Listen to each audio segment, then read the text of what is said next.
Walk into an old forest, and at first, it feels strangely quiet. The towering trees barely move. Sunlight slips through the canopy in scattered beams. Birds call somewhere in the distance, and the forest seems almost perfectly still. It is easy to believe that every tree is living its own silent life, rooted in one place, unaware of everything around it. But what if that silence is only an illusion? Imagine that, at this very moment, a towering pine on one side of the forest is under attack. Tiny insects have begun feeding on its needles. Within hours, trees that have never touched it and may stand dozens of meters away begin changing their chemistry. They start producing defensive compounds before the insects ever reach them.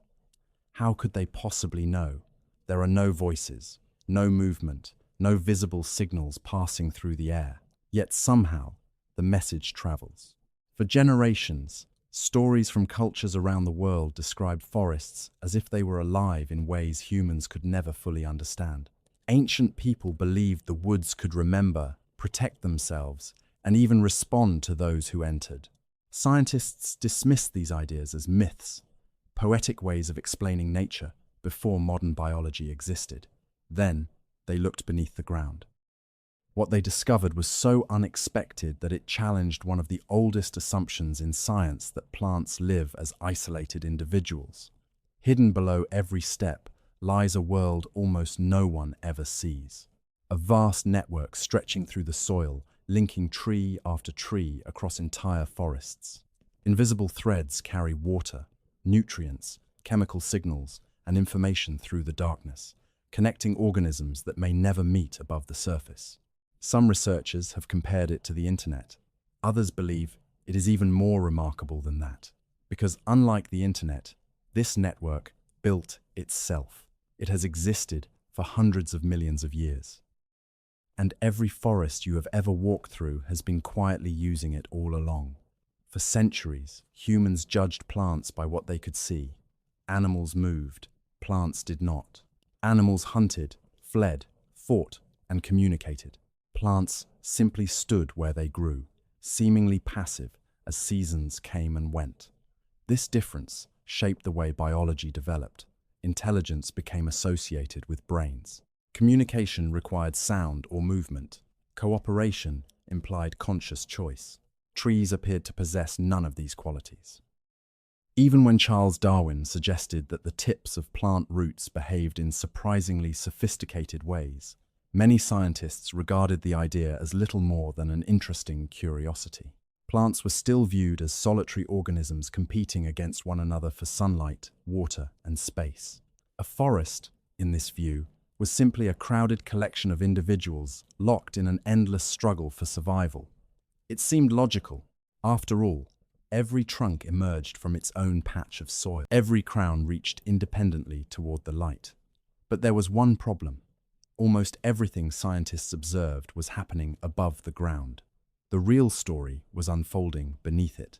Hidden just a few inches below the forest floor was a living labyrinth so dense that a single handful of healthy forest soil could contain kilometers of microscopic filaments weaving through roots, stones, decaying leaves, and pockets of moisture. They were so thin that they escaped human attention for centuries. Yet these delicate threads would eventually reveal that a forest is far more connected than anyone had ever imagined. And once scientists began following those threads, they found themselves uncovering one of nature's greatest hidden systems.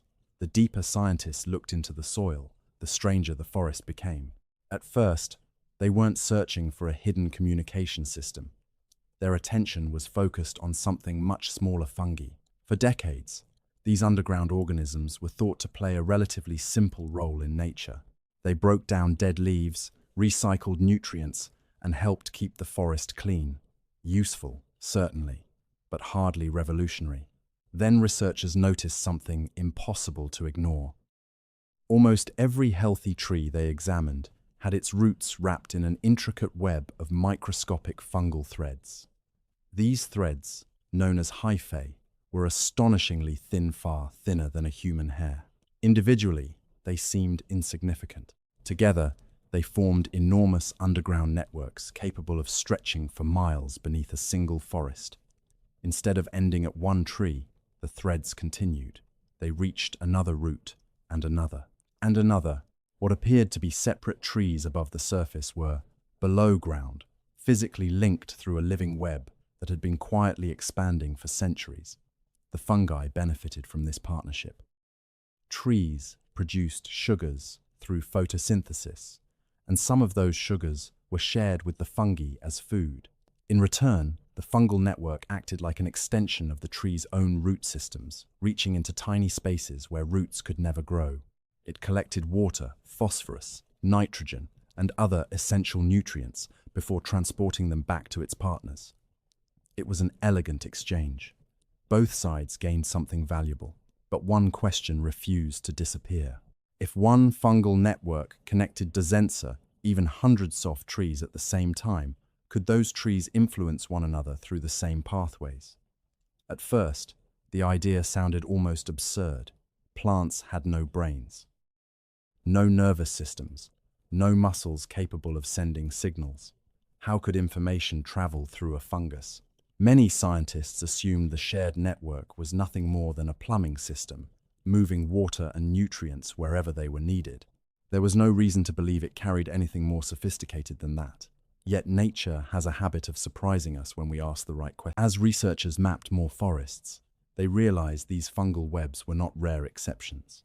They existed almost everywhere, from temperate forests in North America to ancient woodlands in Europe, from tropical rainforests to high mountain ecosystems.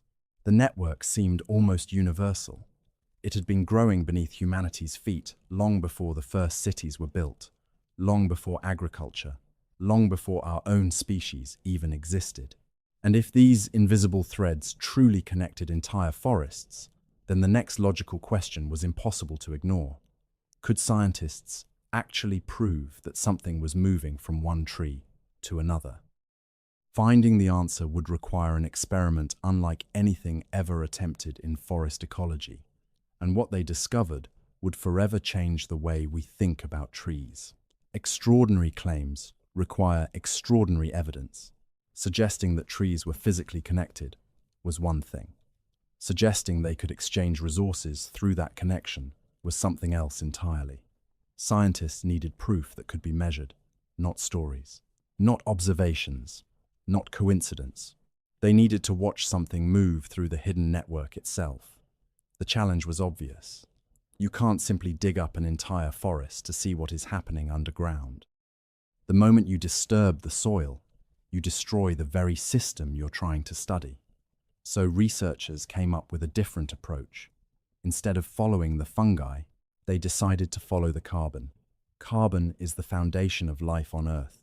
Every leaf uses sunlight to pull carbon dioxide from the atmosphere and transform it into sugars through photosynthesis.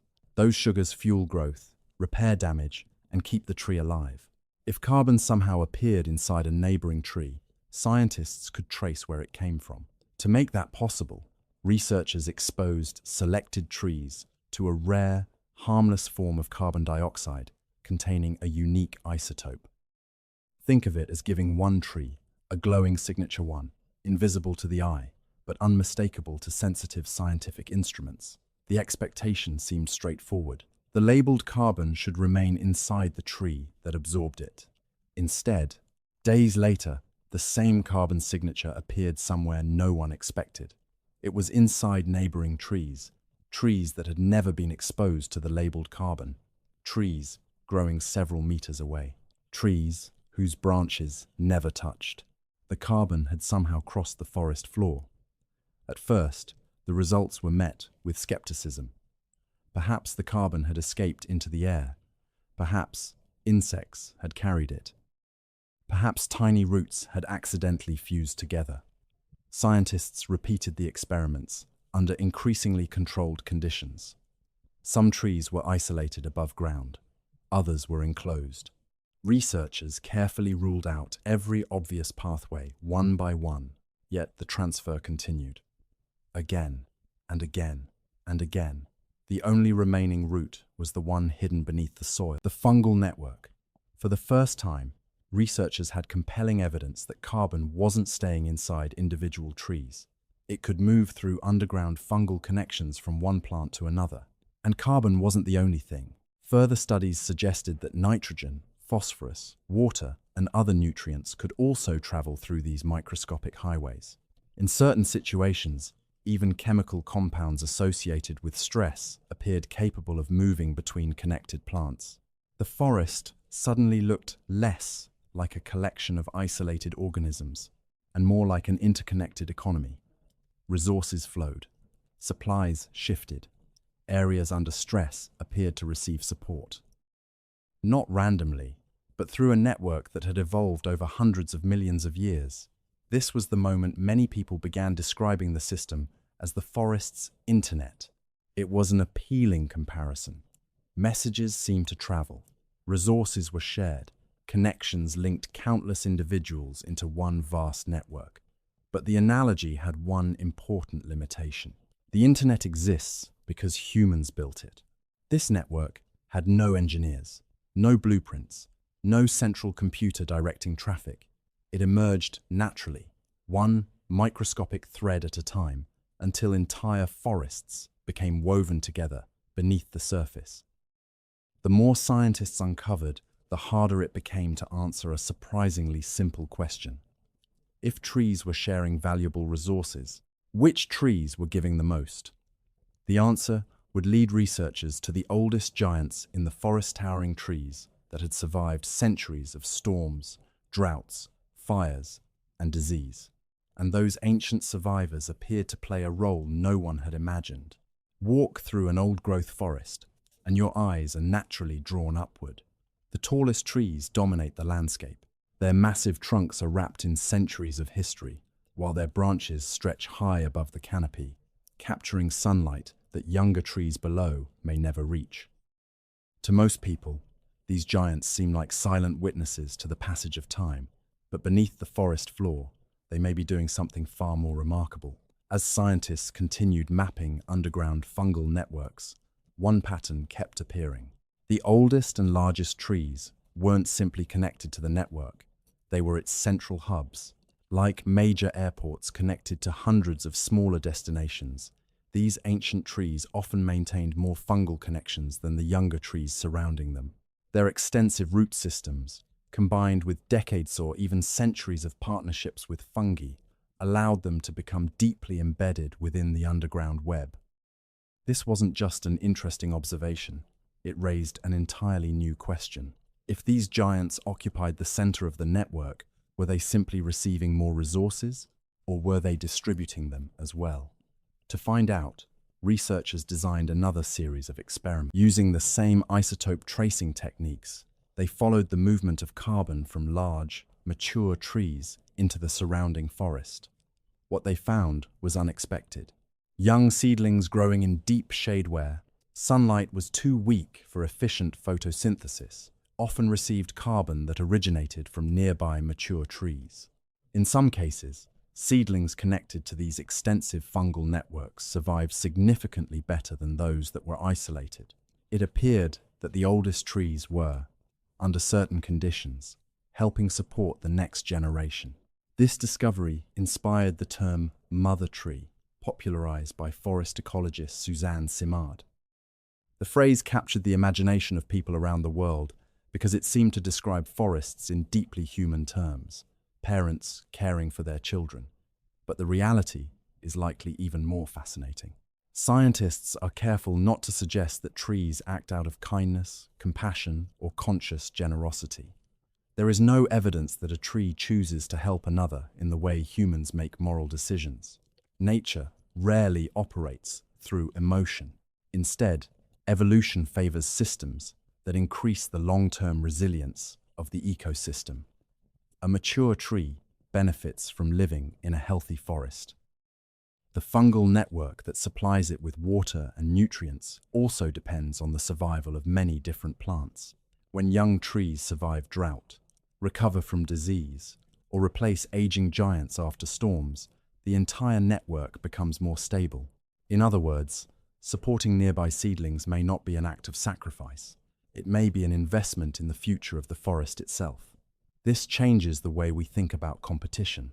For decades, Forests were described as battlegrounds, where every tree fought relentlessly against its neighbors for light, water, and nutrients. Competition certainly exists. Trees still compete for sunlight. Roots still race toward moisture. Species still struggle for space. But beneath that competition lies another story, one of cooperation, one in which survival is not determined solely by the strength of an individual tree, but by the resilience of the network connecting them all. It is a reminder that nature often refuses to fit into the simple categories humans create. A forest is neither purely competitive nor perfectly cooperative. It is both, and the balance shifts constantly as conditions change. Yet perhaps the most astonishing discovery was still to come. Sharing food is one thing, sharing information is something else entirely. Because evidence began to suggest that when one tree was in danger, others could begin preparing before the threat ever reached them. Imagine standing in the middle of a forest. Nothing seems unusual. The air is still. Birds continue singing. Sunlight filters through the leaves, exactly as it did a moment ago. Then, on the far side of the forest, something begins feeding. A colony of caterpillars lands on the leaves of a single tree. Within minutes, thousands of tiny mouths begin chewing through fresh tissue, tearing open cells that had spent months converting sunlight into energy. For that tree, the attack has already begun. For the trees growing 50 feet away, it hasn't, at least not yet. And yet, before the insects ever reach them, something remarkable starts to happen. The untouched trees begin changing their chemistry. Their leaves become less appetizing. Some produce bitter compounds that make insects stop feeding. Others increase defensive chemicals that slow digestion or interfere with the pest's development. In certain species, the concentration of protective compounds rises dramatically before a single leaf has been damaged.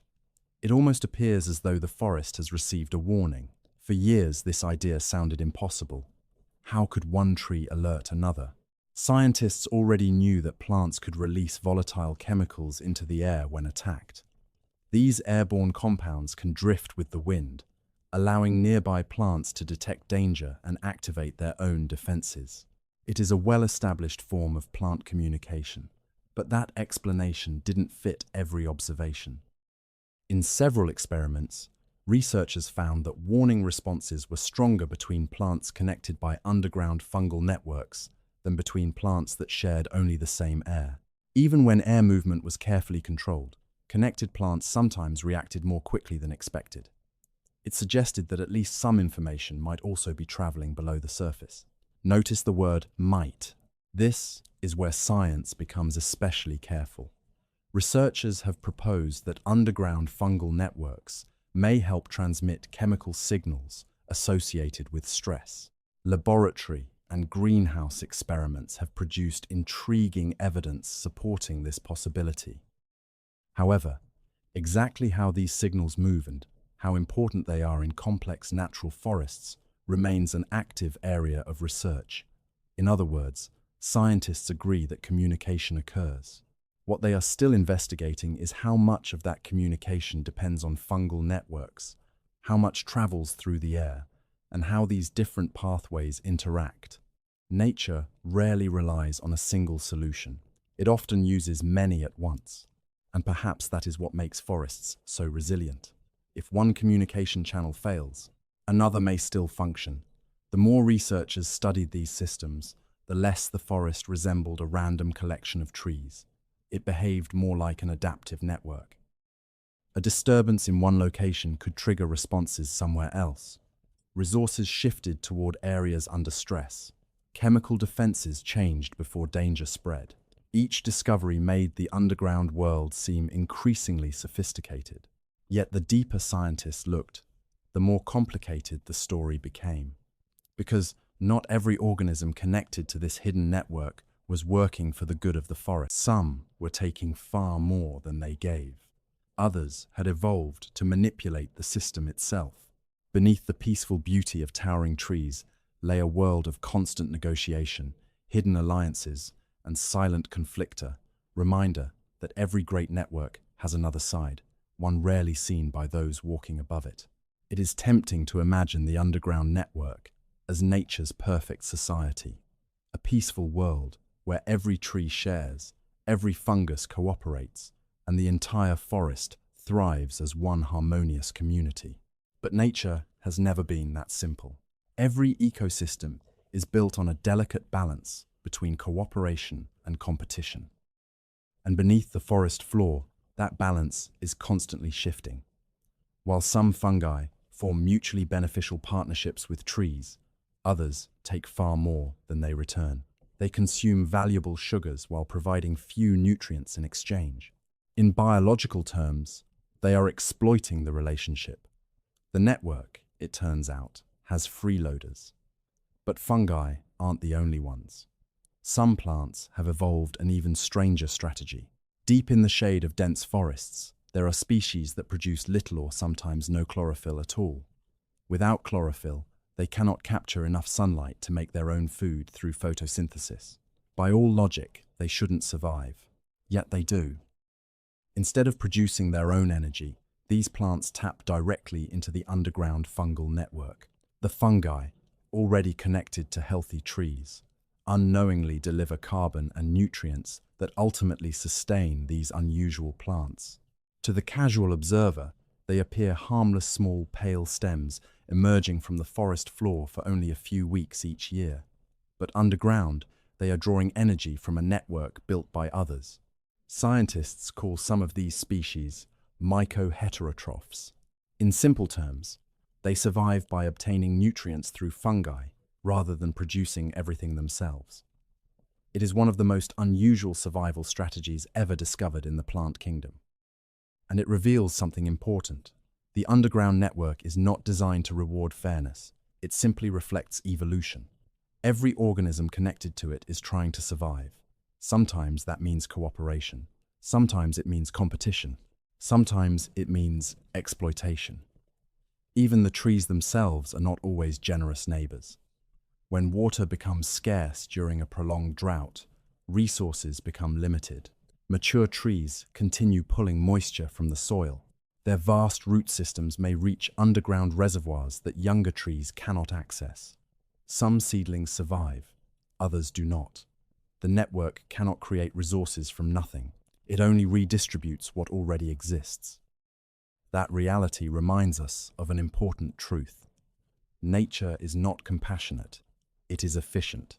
Every partnership, every exchange, every connection exists because at some point in evolutionary history, it improved the chances of survival. Yet despite this constant competition, forests have continued to endure for thousands of years. Ice ages came and went. Wildfires swept across continents. Storms flattened ancient woodlands. Disease spread from tree to tree. Still, forests recovered, again and again. How? The answer may lie in something scientists call resilience. Unlike a single tree standing alone, a connected forest has countless alternative pathways. If one fungal connection is broken, another may already exist. If one tree dies, nutrients stored in its decaying roots feed fungi, insects, bacteria, and eventually new generations of plants. In death, the network does not disappear, it transforms. That transformation gives forests a remarkable ability to rebuild after catastrophe. It is almost as if the forest remembers how to become a forest again, not through memory in the human sense, but through millions of living connections that persist beneath the soil, quietly preparing for the next generation long before the first new seed ever begins to grow. The more scientists studied this resilience, the more a profound question emerged. Were they looking at thousands of individual organisms, or something larger? Could an entire forest behave in some ways like a single living system? The answer has sparked one of the most fascinating and controversial debates in modern ecology. There is a question that has quietly divided scientists for years. When you stand in the middle of an ancient forest, what are you really looking at? Thousands of individual trees, or one enormous living system? At first glance, the answer seems obvious.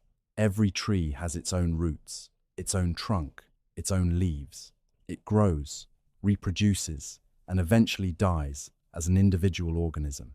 But beneath the soil, those boundaries begin to blur. The same fungal network may connect dozens of trees at once. Resources move from one organism to another. Chemical signals appear to influence neighboring plants. When one part of the forest is disturbed, the effects can ripple through the surrounding ecosystem in ways scientists are only beginning to understand.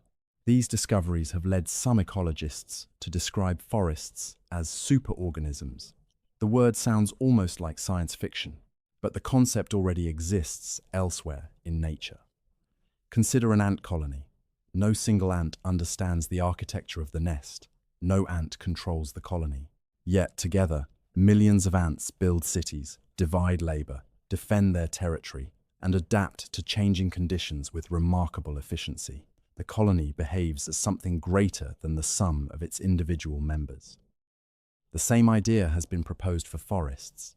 No single tree controls the network. No tree gives orders. Yet countless interactions between trees, fungi, bacteria, insects, and microorganisms produce behaviors that appear organized on a much larger scale. The forest adapts. The forest recovers. The forest persists, not because one organism is in charge, but because millions of organisms continuously influence one another. Still, not every scientist agrees with this interpretation. Many researchers caution against taking the idea too far. While underground fungal networks clearly exist, and while resources can move through them, calling an entire forest a single organism may oversimplify an incredibly complex ecosystem. After all, trees still compete. Many fungal species never connect to one another. Some neighboring trees remain completely isolated. Others actively suppress competitors by releasing chemicals into the soil. Nature rarely fits neatly into human categories. The debate, then, is not about whether forests are connected. That much is well established. The debate is about what those connections truly mean. Are they simply millions of local interactions occurring simultaneously? Or do they produce properties that emerge only when the entire system is viewed as a whole? Scientists call this emergence. It is the idea that simple interactions, repeated countless times, can create behavior that appears astonishingly complex. A single neuron cannot think, but billions together create a brain. A single bee cannot build a functioning hive, but thousands together create one of nature's greatest engineering achievements. Could forests operate according to the same principle? No one can answer that question with complete certainty. And perhaps that uncertainty is what makes the discovery so fascinating. The deeper we investigate forests, the less they resemble the silent landscapes we imagined growing up. Instead, they begin to look like dynamic living systems whose complexity rivals anything found in the animal kingdom. Yet all of this raises an uncomfortable question. If forests are held together by millions of invisible biological connections, what happens when humans begin cutting those connections apart? The answer may be affecting forests around the world long before we ever notice the first tree fall. For most of human history, a forest was measured one tree at a time.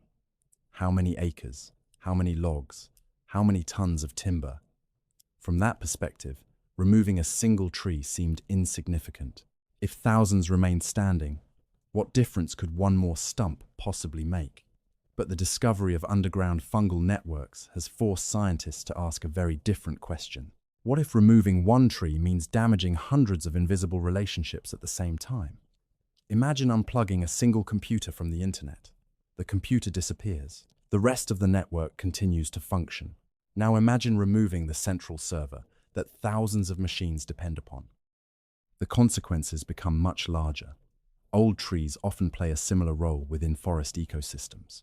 Over decades, and sometimes centuries, their roots become deeply integrated with extensive fungal networks. Those networks, in turn, connect countless younger trees, shrubs, and microorganisms throughout the surrounding soil. When one of these giants falls naturally during a storm, the forest usually has time to adapt. Its stored nutrients gradually return to the soil. The decaying wood becomes home to fungi, insects, mosses, birds, and mammals. New seedlings emerge in the sunlight created by the opening in the canopy. The network reorganizes itself. Death, in nature, is rarely the end of the story. It is often the beginning of another. Human activity, however, can change that balance dramatically. Large-scale logging doesn't simply remove trees. It can fragment the underground connections that took decades, even centuries, to develop. Heavy machinery compresses the soil, making it harder for delicate fungal threads to survive. Roads divide forests into isolated patches. Repeated disturbances reduce the diversity of fungal species that support healthy ecosystems. The effects are not always visible, at least not immediately. A forest may still appear green from above. The canopy remains intact. Birds continue singing. To an observer passing by, everything seems normal. Yet beneath the surface, countless microscopic connections may already have been severed. Scientists sometimes describe this as a hidden form of habitat loss.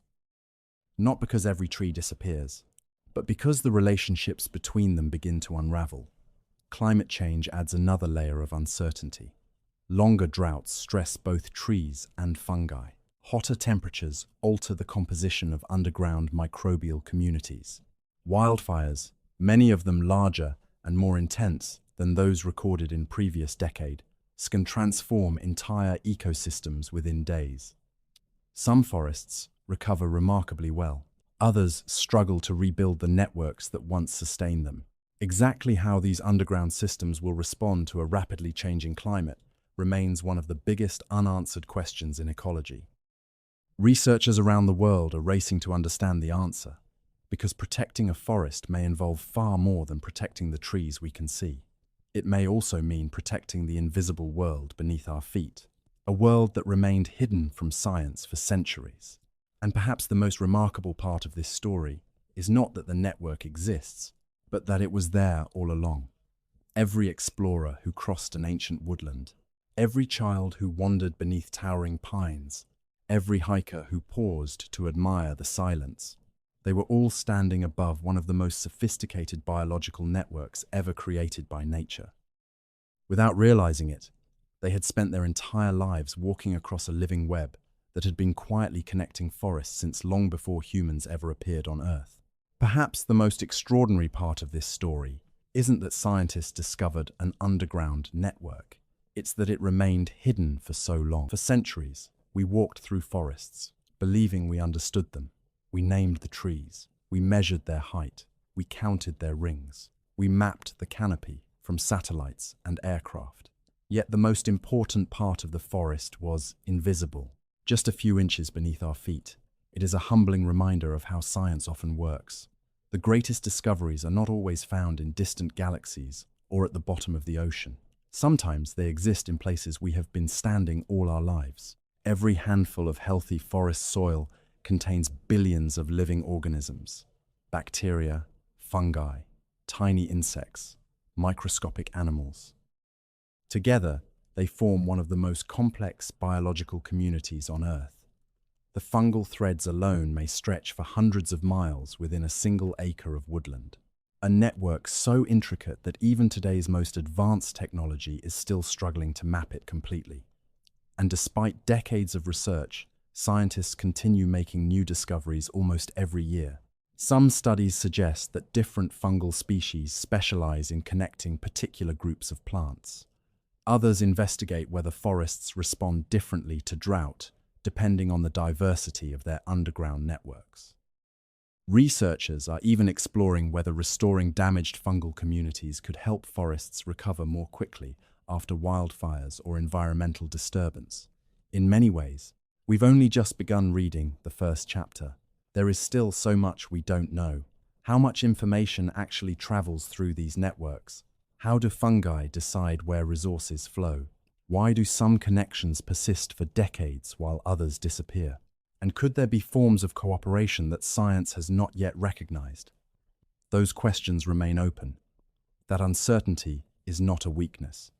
It is what makes science exciting. Every answer reveals another mystery waiting beneath it. Perhaps, one day, our descendants will look back at today's understanding of forests the same way we look back at people who once believed the Earth was the center of the universe.